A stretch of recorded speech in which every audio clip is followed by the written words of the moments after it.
En Marcha con Coffee Break Spanish, Season 1, Episode 9. Hola a todos y bienvenidos a otro episodio de Coffee Break Spanish, de En Marcha con Coffee Break Spanish. And I have to admit something, I have really been looking forward to this episode. ¿Por qué? Bueno, hoy vamos a hablar de algo muy interesante, algo muy importante y algo muy tradicional para los españoles. Claro, vamos a hablar de las tapas, de tapear, de ir de tapas y esas cosas que son muy interesantes y muy deliciosas también. Hoy tenemos una cita. Hemos quedado con Jamie y Susana de una compañía que se llama Devour Tours. Y la idea, pues, vamos a hablar con ellos para saber exactamente lo que es Devour Tours. Bueno, hemos quedado en la Plaza de la Merced, en el centro de Málaga, al lado de la estatua de un señor muy conocido, del señor Pablo Picasso. Entonces, estamos ahora en la Plaza de Merced. Let's go and find Jamie and Susana.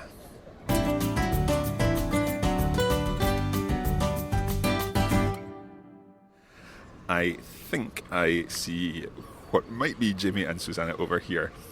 Hola, ¿sois Jamie y Susana? Sí. Hola, mucho gusto. Hola, soy mucho Jamie, gusto. encantado. Hola, Susana, encantada. Mar, mucho gusto. Pues muchísimas gracias por hoy. Nada, de nada.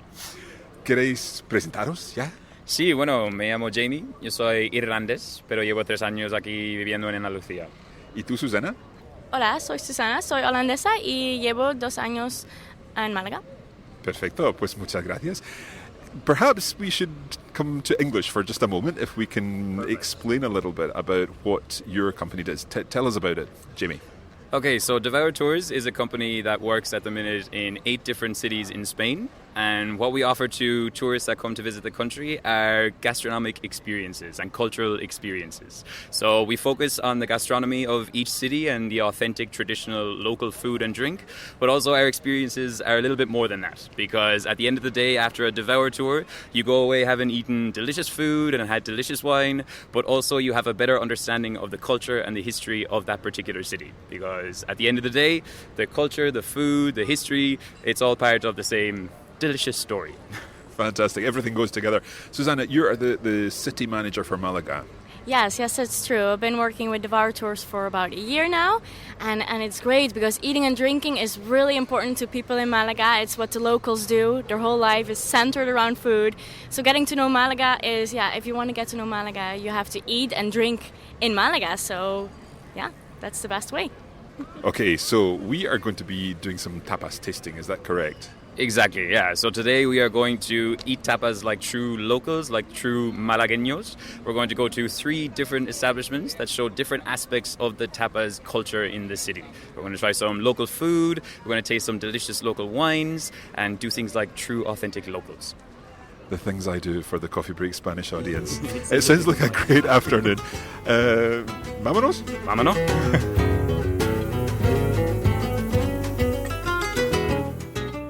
So Jamie, where are we going first? Tell us about the first bar that we're going to. So our first bar today is called Mainake, which is an incredible wine shop here in the center of Malaga that does a great selection of wines that are a little bit different than the wines that you would expect to find in the city of Malaga. And food-wise? Food-wise, they have a great selection of tapas, perfectly put together specifically to pair with all of the beautiful tastes and aromas of the wine themselves. It couldn't really be a better start. Let's go.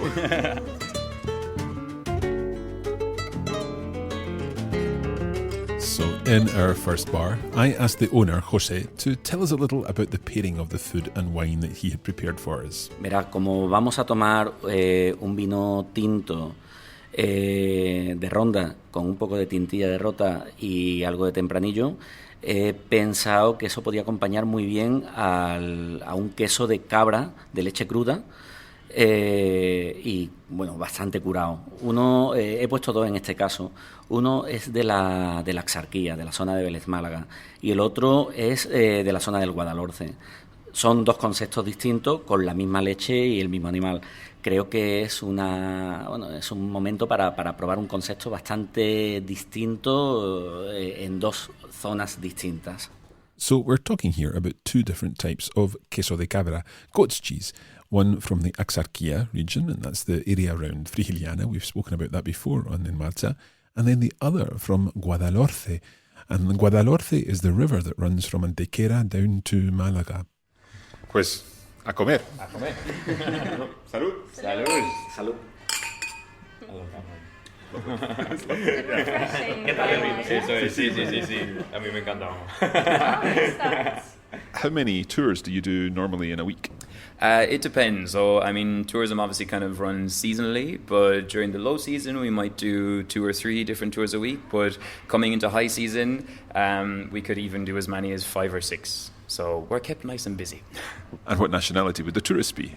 Generally speaking, I think that most of our clients tend to be people from America, from the States, because it kind of slots in nicely with a trip to various different cities in Spain, because you can try the food in each place, because obviously the great thing about Spain is that every region has its own typical food. So you get a little bit of a taste of everything when you come along with us on Devour.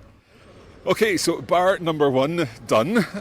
Susanna, where are we off to next? Yeah, we're going to Mesón Mariano. Mesón Mariano is one of the most traditional tapas bars here in Malaga city center. It's also maybe the most family-run business we have, because it is Mariano, but then it's also his wife, his daughter, his son, daughter-in-law, son-in-law. Everybody in this bar is related somehow. Yeah, it looks really traditional and great. It smells delicious. The food is great. So it's like the best place, and maybe my favorite place in Malaga. We are now at the Mesón Mariano, and we are going inside to find out what this tapas bar has in store for us. And I think this is a bit different from the one that we've just been in. Vamos a ver.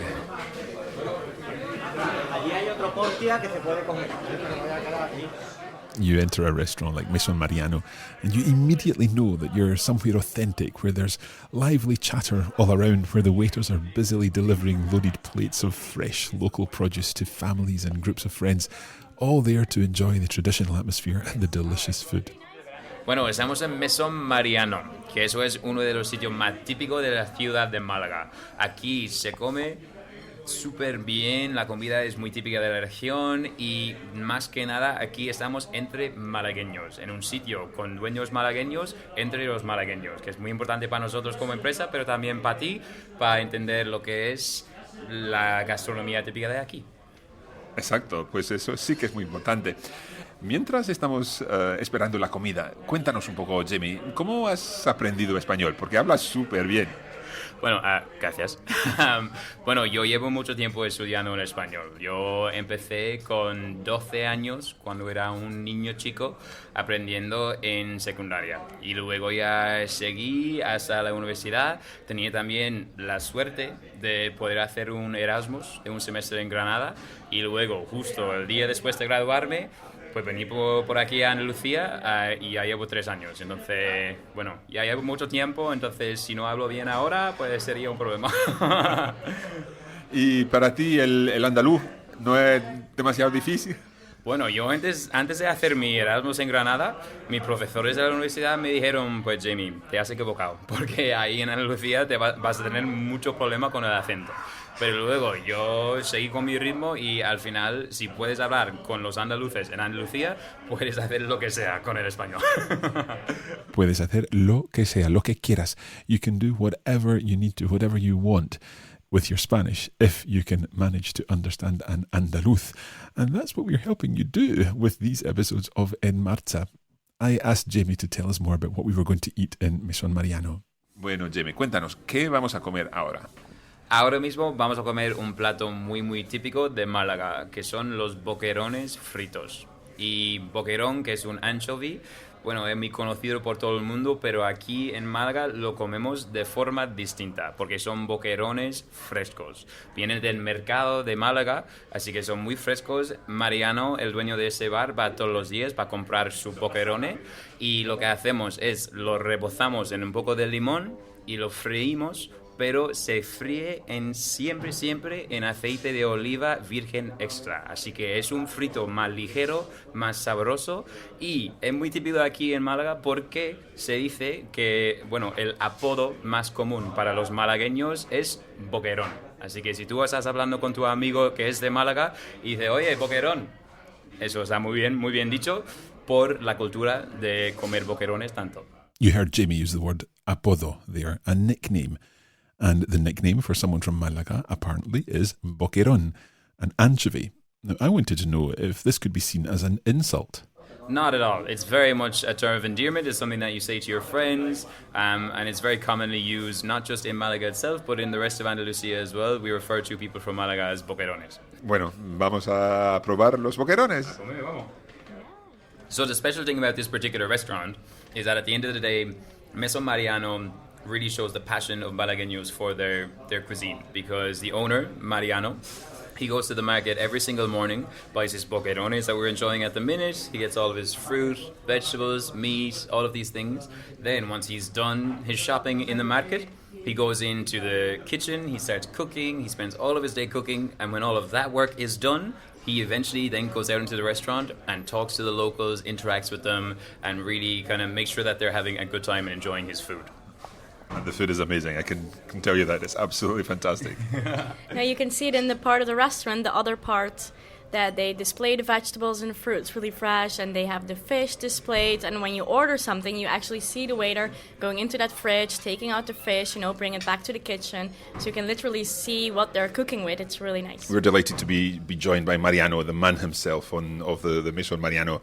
Mariano, la comida está perfecta. Muchas gracias. Bueno, aquí hacemos cocina tradicional malagueña desde toda la vida. La cocina que siempre se ha hecho en pueblos, en casas particulares, y yo lo he absorbido de mi familia, de mi madre, de mi abuela y de otros chefs de cocina que yo he tenido en distintos sitios que he trabajado, porque yo llevo en este oficio 48 años.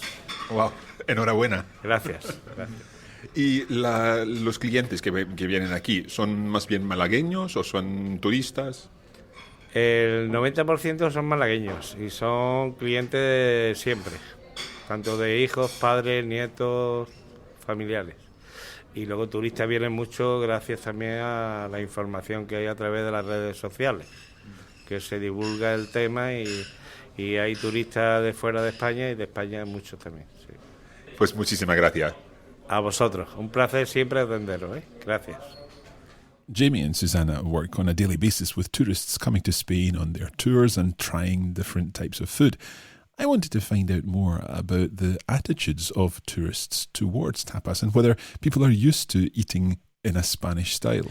I think internationally tapas is quite a misunderstood concept, because if you think of tapas, in Ireland or in the States or in Great Britain, it's just small plates. But the thing about it in Spain is it's kind of knowing how to do tapas and knowing that, you want to go to the local establishments. A lot of the time we move from place to place so that we get the best variety of tastes and flavors every evening. And it's that social act of being out and about and in the bars. So it's important, I think, to kind of come along and to have someone like ourselves to kind of take you around and show you how it's done and set the good example, so that then you're ready to take on the tapas scene for the remainder of your time in the city. It happens that people come to Spain for the first time and they're really excited, really enthusiastic, and they see all the great food on the menu, but they are not sure how big tapas are or how many tapas you should order a person. So they are so excited, they order like 20 tapas in once, and they're only 2 people, so they end up with a table full of delicious food that they can never finish. So a good thing to know is, that tapas is a very relaxed way of eating. Just start by ordering 1 or 2. If you're still hungry, order 1 or 2 more. You pay at the end of the dinner experience. It's a very relaxed way. You don't have to rush or anything. I think this is the secret. Very often, you're not going to be eating in one place alone. You're going to be eating in multiple places. So that's why when you sit down and you order lots of tapas, very often the waiter or the waitress will tell you, no, that's enough. They're not telling you you shouldn't eat anymore, but they're expecting that you're going on somewhere else to have something else to eat later. And that's why it makes sense just to order a couple of dishes and then go and try somewhere else. Okay, back to our tapas tour, and I'll let Susanna explain where we are heading next. This is Antigua Casa de Guardia, the oldest wine bar in Malaga. It was founded here in 1840 by a man named José Guardia. He was a wine producer, but he came down to the city center because he also needed a place to sell all the Malaga wines, and that's why he opened this place as a shop. But now, in time, it transformed into a bar. Pues vamos a tomar algo. ¿Sí? Bueno, el primer vino que vamos a tomar aquí es el Seco tras Añejo. Y eso es un vino al final bastante seco. Es uno de los vinos más antiguos de esa tienda, de la antigua Casa de Guardia. Y la uva que se usa para elaborar este vino es el Pedro Jiménez. Y se suele usar para vinos de Jerez, sherry wines that are very typical from the Jerez winemaking region in the Cádiz area. Pero aquí en Málaga se usa también para ese vino seco que es buenísimo, muy típico de aquí, uno de los 21 vinos que tienen aquí en este bar, y está buenísimo. Pues a probar. A probar, vamos. Now, when we were tasting this, my colleague Christina, who was helping us with the video and sound on this episode, decided that this particular wine had a bit of a strange taste. It's almost medicinal. Well, it's interesting that you say that, because at the end of the day, during the Moorish period in Malaga, sweet wines like this one and other wines that we're trying now actually were medicinal. And I say that with inverted commas, because at the end of the day, the consumption of alcohol was actually forbidden during the Muslim occupation of Malaga. So at the end of the day, the doctors used to prescribe the alcohol to their patients as a way for them to continue consuming it, so that the bodegas and the wine producers could still stay in business without it technically actually being consumed for pleasure, let's say. So it was part of the deal. When you went to the doctor, you get prescribed some alcoholic beverages to take home with you. And now it's just consumed for pure pleasure. And now it is absolutely pure pleasure, exactly like we're having right now. You remember we met Jose at Mainake earlier today, and he actually is the one who told me that for a long time, even the Christians believed in the medicinal way of Malaga sweet wine. So even when Jose was a little kid, his mother really believed that if he was sick, he needed some Malaga wine. So as a little kid, Jose would get a glass like this, a tiny glass with Malaga wine in it, mixed with a raw egg. And then he had to take a little piece of bread, dip the bread into this mixture of egg and Malaga wine, and then he would eat it because it would taste really sweet. He would not only feel better, but he would also sleep really well because he had a little bit of alcohol, and then he would feel better the next day. So even until maybe 50, 60 years ago, it was still a medicine in Malaga. But we have to say for our listeners that we do not recommend this for No. children. Also in Spain, no. At the moment, you have to be 18 to drink alcohol in Spain, for sure.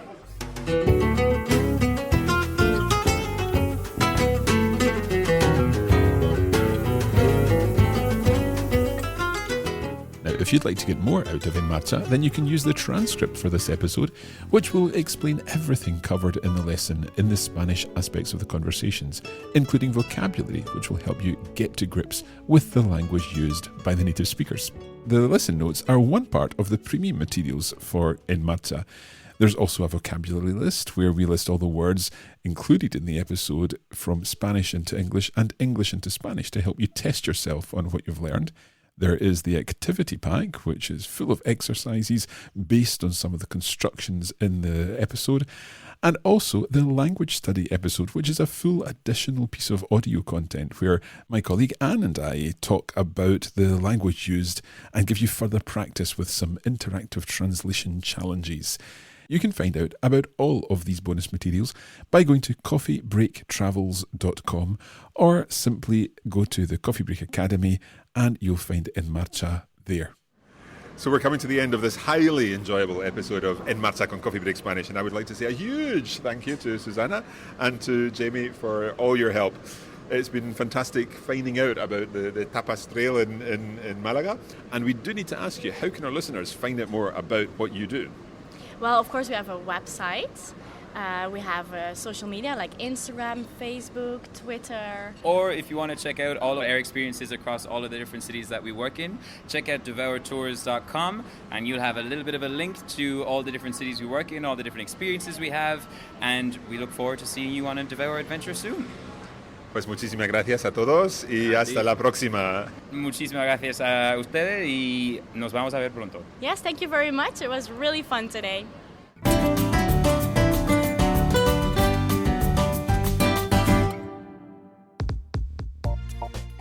You have been listening to a production of the Coffee Break Academy for the Radiolingua Network. Copyright 2019 Radiolingua Limited. Recording copyright 2019 Radiolingua Limited. All rights reserved.